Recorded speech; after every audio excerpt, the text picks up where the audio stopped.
Hai, selamat datang di channel Alur Cerita Film Cinema Z Recap. Pada episode spesial kali ini, Mimin akan dibantu sama Mas Ian YND membawakan alur cerita dari film yang berjudul Iron Sky yang rilis pada tahun 2012 lalu. Film ini disutradarai oleh Timo Fiorenzola, dibintangi oleh Julia Dice, Christopher Kirby, dan Stephanie Paul. Tidak usah berlama-lama lagi, langsung saja kita masuk ke dalam alur cerita film Iron Sky. Monggo Mas Ian.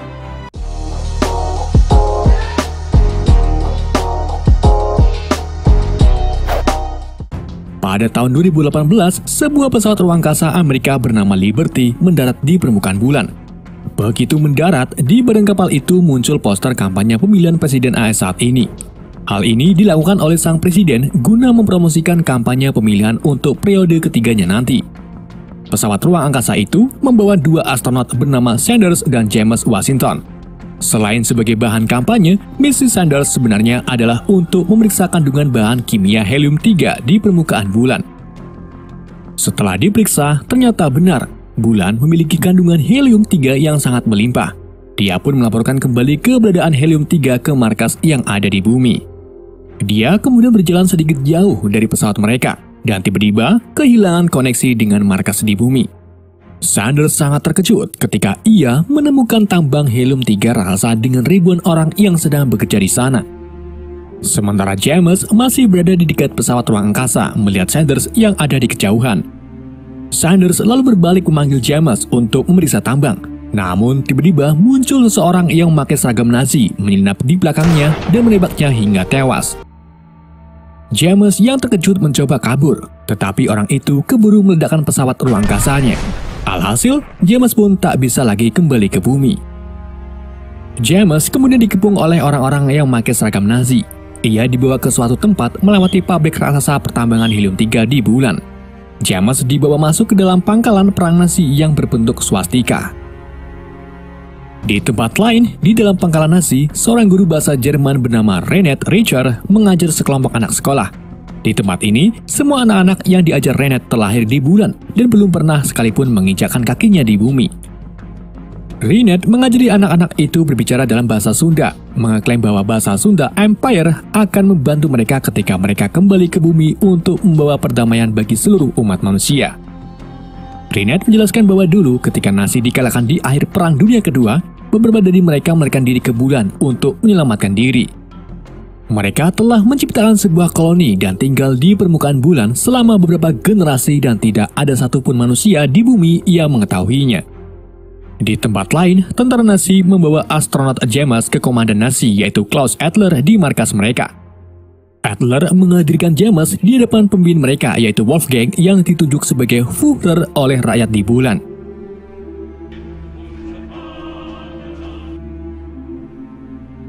Sementara itu di bumi, Presiden AS yang uring-uringan ngamuk karena kegagalan kampanye di bulan kepada manajer kampanyenya yaitu Vivian.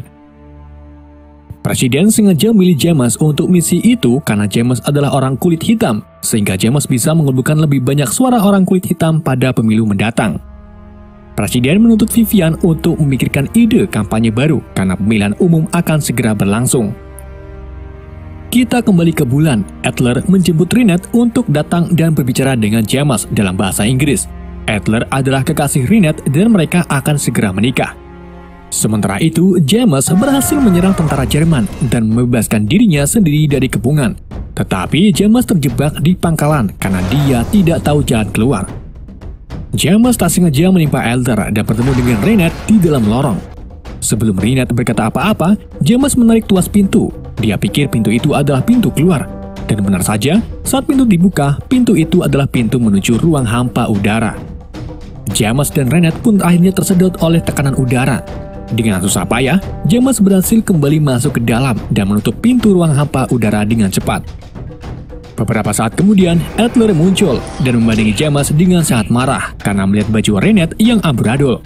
Adler lalu mengarahkan senjatanya kepada James dan hendak menembaknya. Ketika James menyebut kalau dia mengenal Presiden AS, Adler pun mengurungkan niatannya. Adler ingin menggali informasi dari James mengenai Presiden Amerika, jadi dia mengirimnya ke laboratorium Dr. Richter. Di dalam laboratorium, Adler dan Dr. Richter tertarik dengan benda milik James yang bernama ponsel. Adler bertanya benda apa itu. James menjawab benda itu adalah telepon. Fungsinya untuk bermain TikTok mirip dengan komputer milik mereka. Dr. Richter pun tertawa, tak percaya benda sekecil itu bisa buat main TikTok. Rupanya, Nazi masih tertinggal dalam kemajuan teknologi. Dr. Richter menunjukkan James sebuah mesin besar, mengklaim bahwa itu adalah komputer dan ponselnya terlalu kecil untuk nonton Bigolev gambarnya burik. Dr. Richter menyarankan untuk memotong dan membuka otak James untuk memeriksa apakah dia wibu atau bukan. Tetapi Adler menolaknya karena dia ingin mendapatkan informasi dari James. Di bumi, di dalam markas besar PBB, perwakilan Amerika di PBB memberikan rincian penjelasan tentang misi bulan yang gagal. Sementara di tempat lain, Vivian frustasi karena kampanyenya di bulan telah gagal. Dia ngamuk di depan karyawannya yang tidak bisa memberikannya ide kampanye lain, sedangkan pemilu sebentar lagi akan berlangsung. Di dalam markas di bulan, Adler datang mengunjungi Rinette di kamar untuk melamarnya. Di sini, Adler memberi Rinette sertifikat DNA. Adler memberitahu bahwa DNA mereka 97% keturunan murni ras Arya. Karena hal ini pun, Adler mengungkapkan keinginannya untuk menghasilkan keturunan yang sempurna dengan Rinette. Dia ingin menjadi ras Arya yang paling kuat di seluruh dunia. Adler juga bercita-cita untuk menaklukkan bumi suatu saat nanti. Di tempat lain di pangkalan, kita melihat sebuah proyek raksasa Nazi di bulan. Proyek itu berupa pesawat tempur raksasa Götterdämmerung yang sudah dibangun selama 40 tahun terakhir. Pesawat ini adalah mimpi dari Führer Wolfgang Kurzweil SCH yang bercita-cita segera menyelesaikan pesawat perang ini.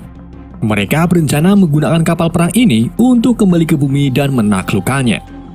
Di dalam Götterdämmerung, Dr. Richter akhirnya menyadari bahwa ponsel yang dibawa oleh James memiliki kemampuan komputasi 1000 kali lebih besar dari semua komputer mereka, karena ada TikTok di dalamnya. Dr. Richter menghubungkan ponsel itu ke pesawat Götterdämmerung dan menunjukkan kemampuannya ke hadapan Führer.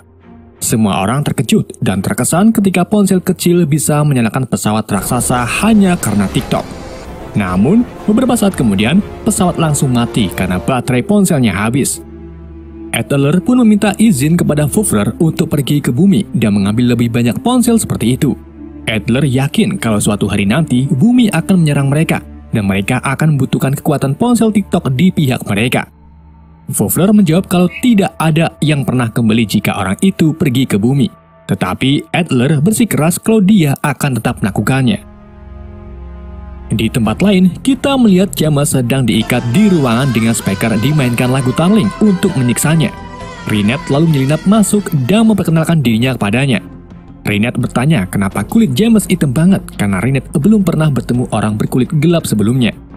Rinette juga mengungkapkan kalau Dr. Richter adalah ayahnya.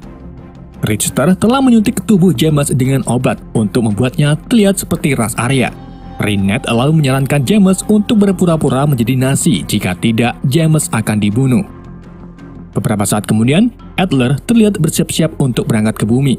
Sebelum dia berangkat, Richter memperlihatkan James yang sudah berubah warna kulitnya. Kulit dan rambutnya menjadi putih karena obat. James pun berakting seolah-olah dia adalah Nazi. James, Adler, Rinette, dan beberapa prajurit akhirnya pergi ke bumi. Pesawat ruang angkasa mereka lalu mendarat di ladang milik seseorang di New York. Pemilik ladang lalu muncul dan menembak salah satu dari prajurit hingga mati, membuat yang lainnya segera melarikan diri.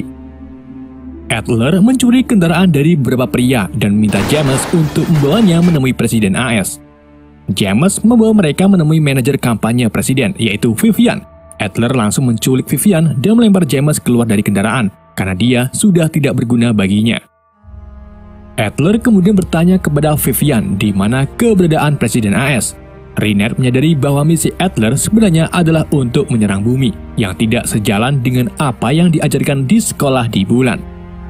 Adler lalu memiliki ide di mana Adler membiarkan Vivian untuk memberitahu apa yang selalu dia beritahu kepada murid-muridnya di sekolah. Rinette mulai berbidato mengenai tujuan mereka yang membawa kedamaian dan kemakmuran bagi dunia. Vivian pun terkesan melihat kemampuan Rinette dalam berpidato. Vivian pun memiliki ide, yaitu mengajak mereka untuk membantu dalam pemilihan kembali Presiden AS. Ia lalu mengajak Adler dan Vivian untuk bertemu dengan Presiden. Presiden pun langsung menyetujui rencana tersebut. Mereka memulai kampanye-kampanye dengan gaya Nazi membantu sang presiden agar terpilih kembali. Dan ternyata itu berhasil. Hal ini membuat Adler dan Reinhardt bersenang-senang di bumi sedemikian rupa sehingga mereka melupakan misi utama mereka. Sementara itu, di jalanan, James yang kini menjadi gelandangan melakukan demo sendirian mengenai Nazi yang ada di bulan.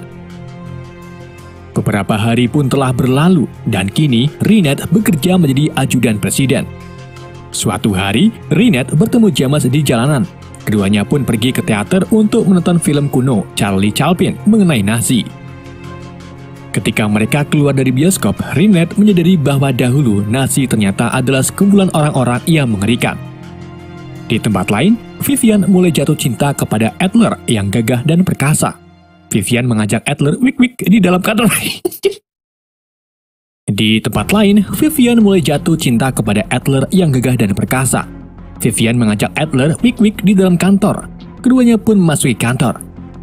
Saat mereka sedang berjumbu, Adler memberitahu rencananya untuk menguasai bumi setelah membunuh Fufler yang ada di bulan nanti.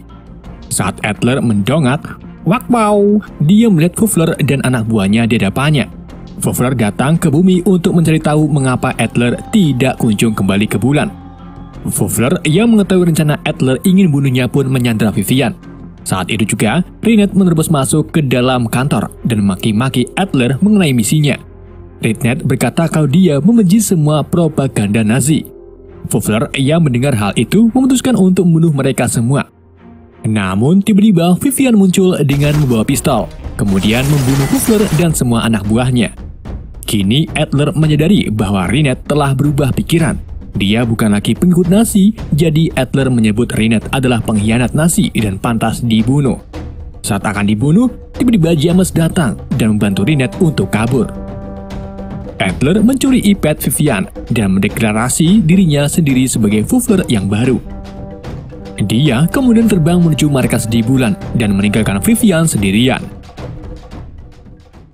Di perjalanan, Adler memulai invasi bumi menggunakan armada Zeppelin angkasa dan piring terbang. Mereka menghancurkan patung Liberty dan kemudian seluruh kota New York. Reinhardt yang menyaksikan Nazi mulai menghancurkan bumi akhirnya menyusun rencana. Dia ingin kembali ke pangkalan di bulan untuk mencegah pesawat perang Gotthard Merung dinyalakan. Presiden Amerika Serikat menunjuk Vivian memimpin pesawat induk ruang angkasa untuk melawan Nazi. Namun aksi itu rupanya gagal karena pesawat musuh lebih banyak. Namun untungnya pesawat luar angkasa negara lain datang untuk membantu. Adler pun kembali ke bulan lalu memerintahkan semua pesawat perang untuk bertarung sampai mati. Dia telah membawa tablet Vivian untuk menghentikan pesawat perang Gotthard Merung. Setelah semua pesawat luar angkasa semua negara bersatu, mereka akhirnya berhasil memusnahkan pesawat ruang angkasa Nazi di orbit bumi. Mereka kemudian terbang menuju markas Nazi di bulan. Di bulan, Adler mulai mengaktifkan Gotthard Merung dan bersiap-siap untuk melawan pesawat musuh yang mendekat. Sementara itu, Reinhardt dan James menyelinap masuk ke dalam Gotthard Merung. Reinhardt mencari Adler sementara James pergi menemui Dr. Richter. Di luar, pesawat luar angkasa bumi akhirnya tiba di bulan dan menyerang semua orang di dalam pangkalan Nazi. Adler panik saat bumi tak kunjung terlihat dan langsung memerintahkan anak buahnya untuk menyalakan mesin helium 3. Gotthard Merung pun akhirnya berhasil diterbangkan. Adler lalu memerintahkan anak buahnya untuk segera menembak bumi. Namun, karena bumi tidak kunjung kelihatan, Adler mengebom bagian bulan hingga boncel. Sementara itu, Reinhardt memainkan lagu Nazi dan membuat para perwira Nazi memberi hormat. Dia pun menyelinap menuju ruangan Adler. James akhirnya berhasil memutuskan sambungan tablet Vivian, sementara Reinhardt membunuh Adler dengan menyetrumnya sebelum dia bisa menembak ke bumi. Reinhardt dan James kemudian bergegas melarikan diri di saat Gotthard Merung mulai ambruk. Di bumi, Presiden AS mengucapkan selamat kepada Komandan Vivian atas kemenangan mereka. Tetapi Vivian tak sengaja berkata kalau dia melihat tangki besar bertuliskan helium 3 di bulan. Semua perwakilan PBB dari berbagai negara mendengarnya. Hal itu membuat semua orang ingin mengklaim helium 3 sebagai milik mereka, karena helium 3 memiliki kekuatan yang jauh lebih besar daripada nuklir. Para anggota PBB itu pun saling pukul satu sama lain, dan armada pesawat luar angkasa yang tadinya bekerja sama, kini berbalik melawan satu sama lain. Mereka mulai meluncurkan rudal di mising-mising. Kok mising-mising sih? Mereka mulai meluncurkan rudal di masing-masing pesawat dan mulai terjadi Perang Dunia Ketiga di luar angkasa. Di dalam markas di bulan, Reinhardt berjalan ke dalam ruang kelas tempat ia mengajar. Di sana, ada beberapa orang yang selamat dari serangan sebelumnya. Reinhardt berjanji akan membawa semua orang itu ke bumi dengan selamat. James kemudian datang. James telah berhasil mengembalikan warna kulitnya seperti semula. James dan Reinhardt pun akhirnya berpelukan. Sedangkan di bumi, semua negara meluncurkan nuklir masing-masing dan saling menghancurkan satu sama lain. Dan berakhirlah alur cerita film Iron Sky ini guys. Semoga kalian terhibur. Terima kasih buat Mas Ian yang sudah membacakan skrip alur ceritanya. Buat kalian semua, langsung saja subscribe channel YouTube YND. Pesan yang kita dapatkan dari film ini adalah TikTok ternyata sangat berbahaya dan bisa menghancurkan bumi guys. Tulis kritik dan saran kalian di kolom komentar, follow semua media sosial kami dan sampai jumpa di konten kami berikutnya. Bye!